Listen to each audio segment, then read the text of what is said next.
What's up, everybody? My apologies. We had to start that show over. We started off with some Van Halen's Panama in the background and part of the solo to Rock and Roll Hoochie Coo by Rick Derringer was going on in the background. And I do not want to catch another one of these freaking strikes. I don't want to have anyone have a chance to shut this thing down, which is what they've been trying to do lately. It's been a weird little bit here because LSU Odyssey has been under attack. And I don't use that with any hyperbole or any exaggeration. LSU Odyssey's very existence has been under attack, under assault by competitors, people who know what we can do, have been beaten by what we've been able to do before, and maybe they have a lot more followers than we do. Maybe they had did better numbers than we did, but they couldn't do all of it in the same package. They couldn't do as many things as we could, and there was a threat there. That's what I think. There's some type of threat there, and not just what I think. A few people think that as well. That there's some type of vibe that, hey, this guy, he's taking stuff from us. He's taking some of these stories from us. Screw this guy. Let's get his Twitter account suspended.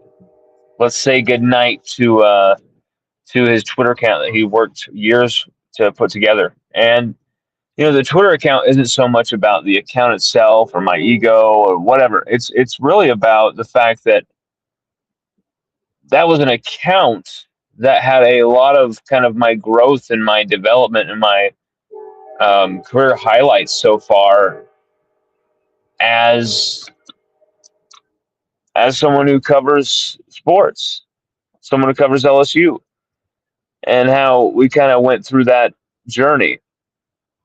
And, luckily I still have probably 90% of a lot of that stuff saved in screenshots or in videos or whatever.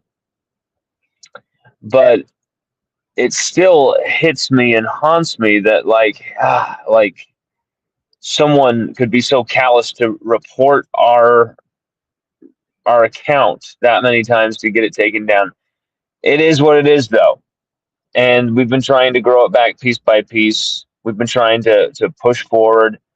But I want you all to know, if there's ever a time that you've wanted to support us, if there's ever a time you felt like we are a needed voice covering LSU football or LSU sports, if there's a time that you felt like this is a guy that I want to see covering LSU for a long time, stuff like that, feelings like that about us and what we do. If you like how we write, if you like how we produce shows, even just a little bit, imagine how much better it can get with more support. Imagine how much better this thing can get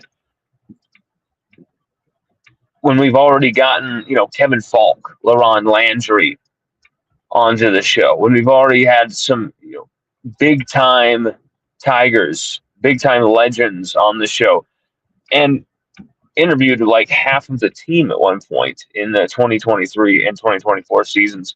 So many different Tigers on the show. Of course, you have to get those interviews approved, and Brian Kelly shut down that access after a little while there, sadly. Probably didn't like something we wrote about him, so he shut down that player access. So we'll get back into doing that as well. But my point is if you've ever even just a little bit wanted to support what we do, now is the time. Now is the time. LSU Odyssey under attack from all sides, and we're not going to let the bastards get us down. We're just going to keep going forth, because here's the thing. There is already way too many new LSU Tigers to rest on your laurels and not become aware of and to investigate. There's already over 40 new Tigers that are a part of this new roster that has taken shape here in a really visceral, interesting way where, man, what this roster looked like last year. And the excitement, the vibes leading into that season, and hell, let's forget about it. Even after the Clemson win, and until the collapse at Ole Miss at the hands of current LSU head coach Lane Kiffin, until that game, LSU was undefeated, and people could make up excuses and say whatever because LSU were undefeated and they were continuing to win, and even if it was winning ugly, whatever. This just less than a year, more like 6-7 months removed from that. Brian Kelly's gone. Scott Woodward is gone. Lane Kiffin is your head coach now. Sam Leavitt is now your starting quarterback. Houston Longstreet, top 10 quarterback, is literally your backup. Verge Osbury, who had always been around the scene at LSU, had always been part of the athletic department, all that, been behind the scenes for decades. Well, now he was moved into the spotlight with a mandate. Verge Osbury, go get Kiffin. He got Kiffin immediately. Kiffin's able to come in here, activate not only a fan base that was eager for the trolling, hungry for the portal god, to the portal king, to really mess the shit up for some opponents, some opposition teams. And they, activating the donors as well in a way that Brian Kelly could have only dreamed of. And you've seen this thing skyrocket and take flight. And we told you multiple times on our show, on other people's shows that we were a guest on, that LSU was going to spend around $40 million on this portal class. I don't think many people really believed us. I think they probably thought, oh yeah, whatever. Bam.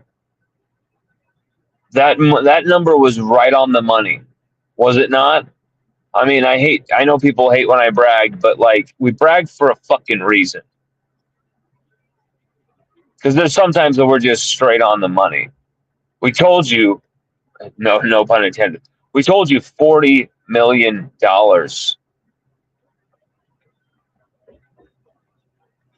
And here we are, $40 million.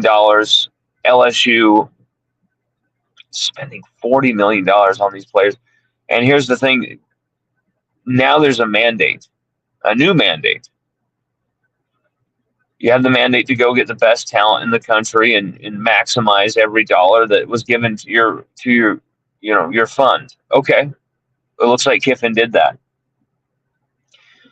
But we don't know that for sure, A.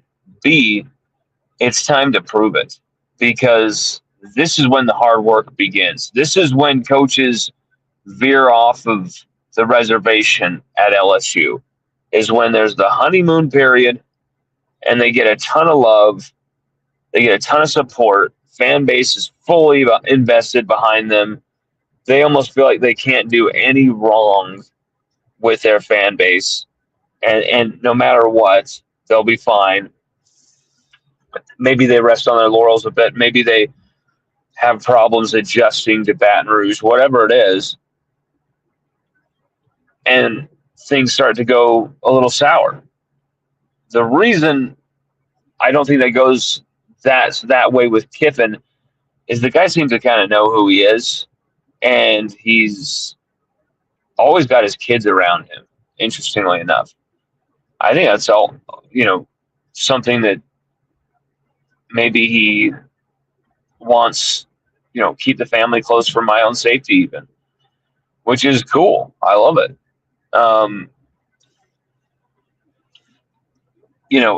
Keep me from temptation, something like that. Who knows? But Kiffin has his family everywhere he goes. His sons, Cookie, Knox, and Kiffin is liked way more than a Brian Kelly could have ever dreamed of. And Kiffin is going to be given the grace and given time. But $40 million, $40 plus million is $40 plus million. Now, if LSU can't even have an above average season, they can't make it into the playoff, something like that, something will be wrong, very wrong with this season. Massive injuries, dysfunction no one saw coming, bad coaching no one sees coming, something. Because when you look at this roster, the roster they've built here, and you look at the coaching staff that's here, and especially the head coach, who's going to be, maybe he's not going to know every single guy on the team's name by heart and know their backstory and everything. But Kiffin's at least going to be a lot cooler to play for than Brian Kelly, who never made an effort. And not only that, but you look at the talent pool that has been maximized here, put together here. LSU should be contending for a national championship in Kiffin's first year. I don't think that's a crazy stretch to say. Do you think that's not a crazy stretch? I mean, if you just gone around and spent $40 million with like a chicken with your head cut off, okay. But Lane Kiffin, LSU, Billy Glasscock, general manager, signing the deals, making the money, the language on those contracts work. They went out and signed the number one quarterback in the country, ranked in the portal class, number one in the portal class. They went and signed the number one edge rusher of the portal class. Okay. They went and signed the number one offensive lineman of the portal class. They went and signed the number one edge rusher of the portal class. They've signed multiple top 10 receivers, running backs. I'm not sure where Ty Benefield ranked, but my God, what a pickup that guy is as well. TJ Daugherty is the leading tackler in the SEC. I'm not sure where he ranked at the linebacker position, but it was definitely still, top 5 at least.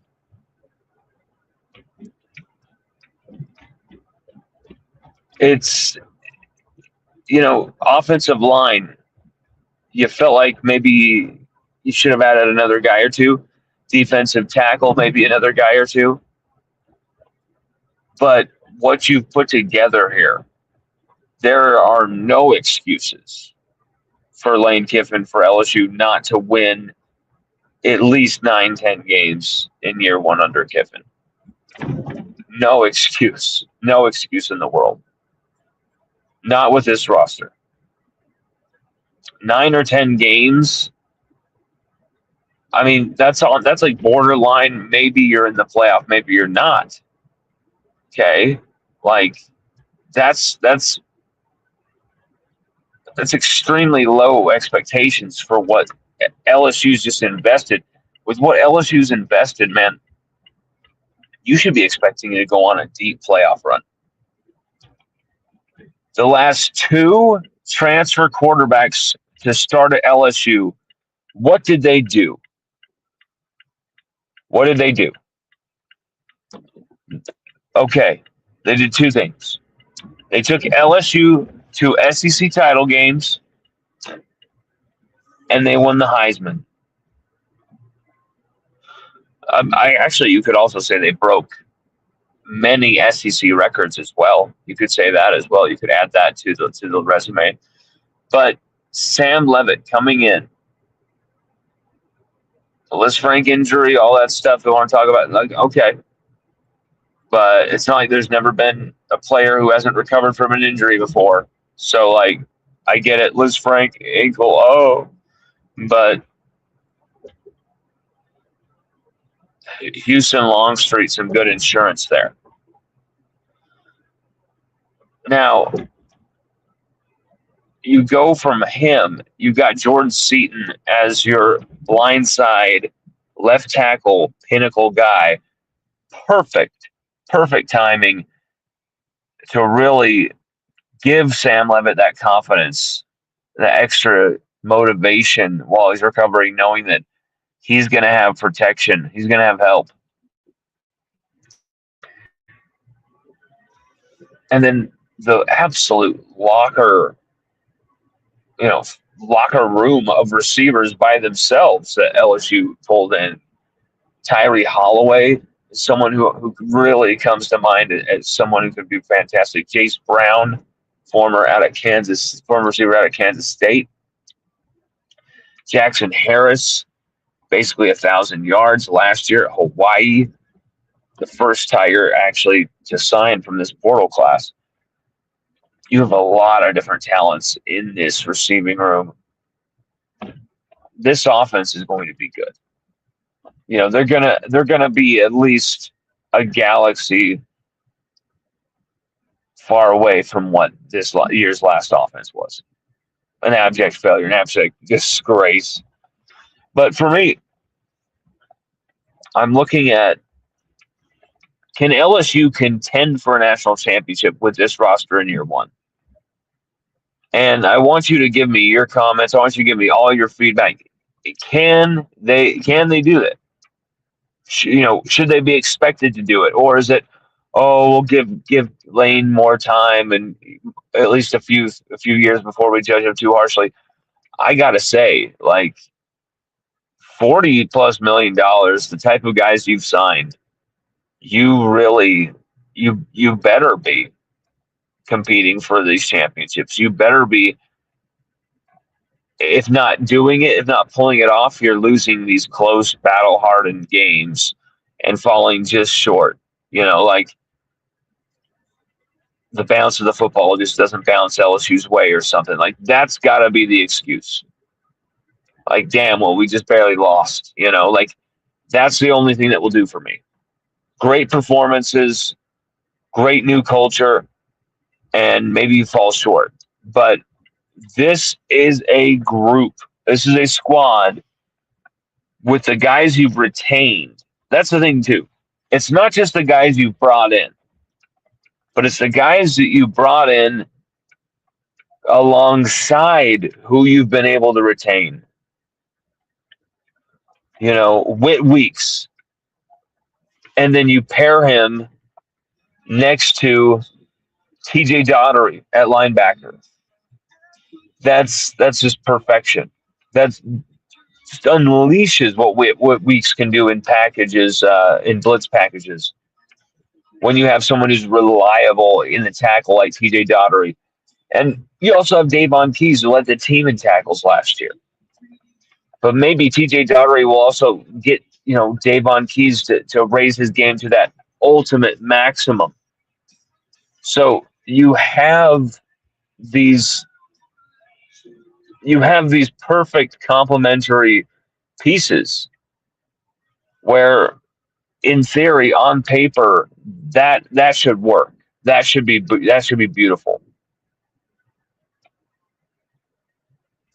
Caden Durham, Harlem Berry, and then you got Racine Guillory Jr. running back as well. It's Tamarcus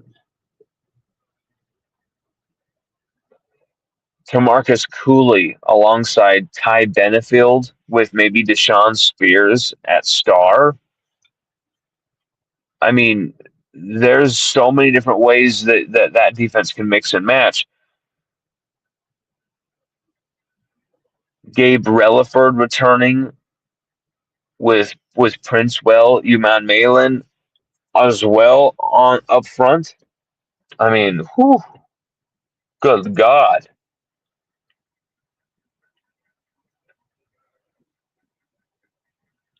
So, I mean, when looking at, who LSU bring back for this next season, the Whit Weekses of the world, the Caden Durhams, Harlem Berries of the world, Braylon Moore. When you bring these guys back, Tamarcus Cooley, Devon Keys, Dominic McKinley, and then you mirror them next to these guys who should be able to take this room to the next level. That's just I I'm getting a little hard, like, just talking about this LSU team, guys. Like, this is an LSU team in 2026 that can be very, very entertaining, very fun to watch play the game of football. Not only because, Lane Kiffin usually generally has good offensive football teams, but also LSU just hasn't seen really good football in a while. Like, as a whole, we haven't seen a complete team in some time. The work that Kiffin and Billy Glasscock have done in the offseason makes me feel like the guys that LSU retained from last year were the best of the best. The trade as Greens, the Whit Weeks, these type of guys. And then you match them with these upgrades all over from the portal, mixed and matched with some awesome freshman defensive line class that you have there. Man, you have a squad that should be awesome. Baker notoriously, infamously takes his defenses to higher rankings year to year. So LSU, if history proves once again, LSU will get better and be inside the top 10, top 15 defensively in the country. And that's it when you have an offense that might actually be able to run the football, considering Kiffin has never had a rushing offense that's been outside of the top 30. So you look at these factors. You've got the quarterback, you've got the blindside left tackle, you've got a bunch of options at receiver. Your defense should be amazing. Once again, the Bayou Bandits, year 3 under Blake Baker, about to go off to hizzy here. Um,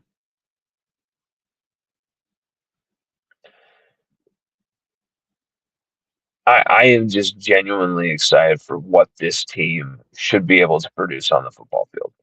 This team should be get your popcorn ready type of football.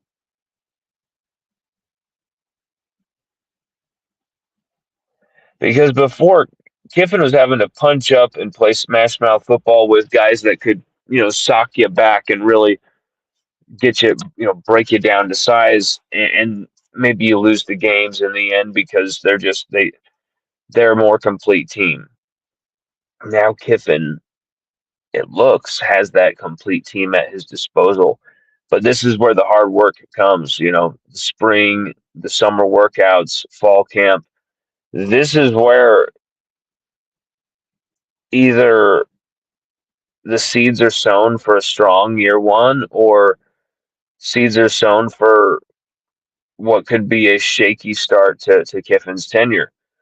I think there will be, because of the money spent, this what the hell, how come this didn't pay off type of thing.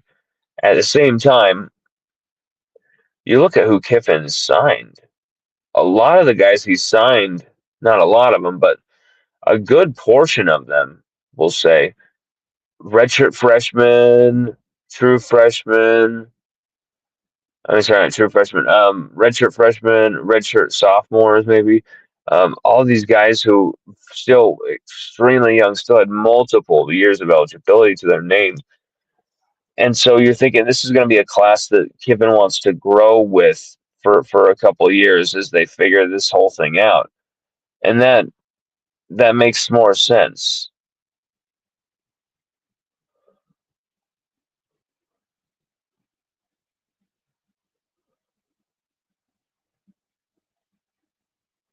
I'm just blown away that LSU did this. They just massacred the transfer portal. Just massacred the transfer portal.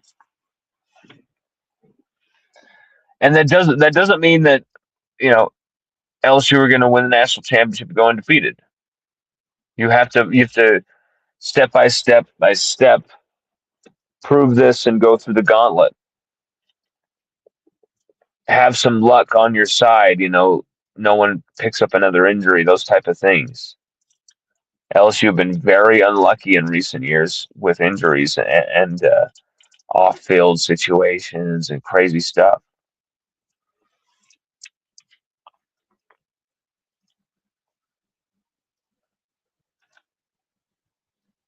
But make no mistake, however they do it, who they do it with, who's their quarterback, how many points they score, if they're like a dominant offense, if they're a top 20 defense, whatever, all those comments,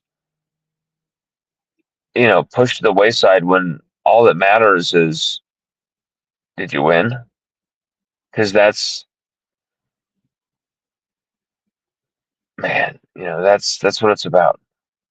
That's what it's about. Oh man, she had a horrible vision of this woman with her son, this aging woman, and she says, "Is that one of the tires on my wheelchair? I think someone took the tire on one of my tires on my wheelchair off." And he's, "Oh yes," and oh, never mind. I'm talking about some random story. I won't get into that. You guys don't want to hear my random, crazy British madness stories. That's not what you're here for. It has been tough, guys. I'm not gonna lie. Having people trying to shut you out of this whole thing, and there's been a lot of you who've supported us. There's a lot of you who've been incredible. Some of the random messages I've gotten from people who are just like, "Hey, hang in there," or they do something nice for Chelsea, or there's it's just been a very crazy, wild time, and it just seems like one hit after another. But that's just kind of what happens in life. Sometimes you you just when it rains, it pours. And so we're kind of in the rain, coming down set of stage, but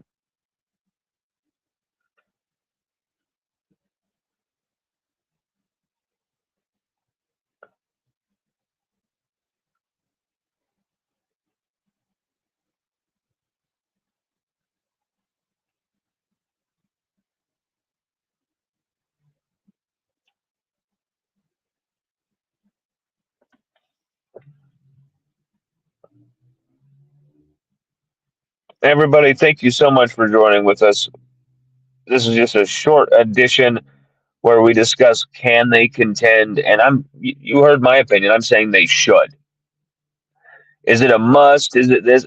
Obviously Kiffin's going to get the time, but man, the opportunity you have here, the SEC landscape being as barren as it is, you really will rue this opportunity if you do not take advantage of it. And man, if you don't take advantage of it, will you have as much backing financially as you did this year? So for me, Kiffin's got to come out with a bang here. Beat the shit out of Clemson in week one.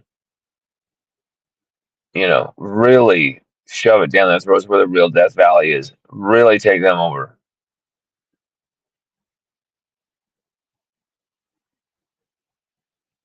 But anyway, everybody, we love it. Even though some things have been going weird or against us, I feel so blessed to have you guys watching our show, supporting our stuff so much. It's been nuts. CBD, aka Colby, is an absolute badass. Living, I hope he was not swimming in the really freezing cold thing that I saw earlier. Hopefully she was taking a train.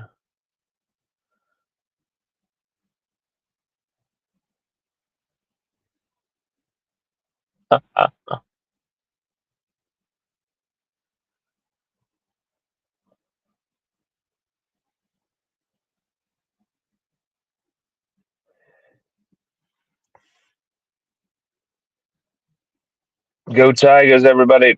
Have a good one.